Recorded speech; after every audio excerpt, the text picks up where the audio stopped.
Let me deal with the elephant in the room. Yeah. I think our bosses owe you an apology for putting you in this situation, because I don't know what to believe. She is now a paid contributor by NBC News. So I have no idea whether any answer she gave to you was because she didn't want to mess up her contract.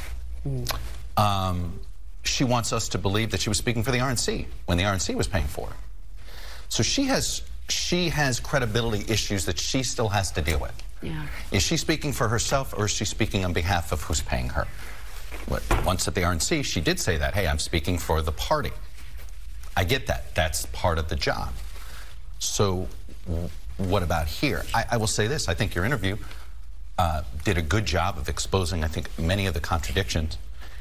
And look, there's a reason why there's a lot of journalists at NBC News uncomfortable with this, because many of our professional dealings with the RNC over the last 6 years have been met with gaslighting, have been met with character assassination.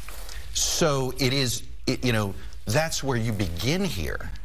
And so when NBC made the decision to give her NBC News' credibility, you got to ask yourself, what does she bring NBC News?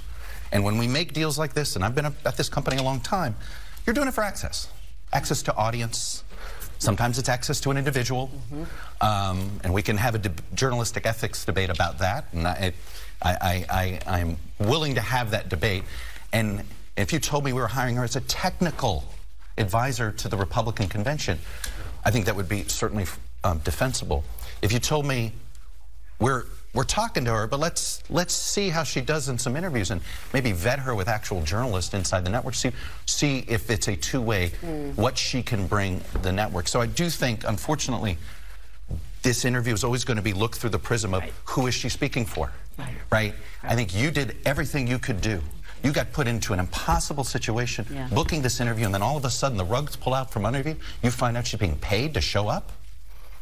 It's unfortunate for this program, but I am glad you did the best that you could, and that's why the three of us are on here to try to bolster that editorial independence. Well,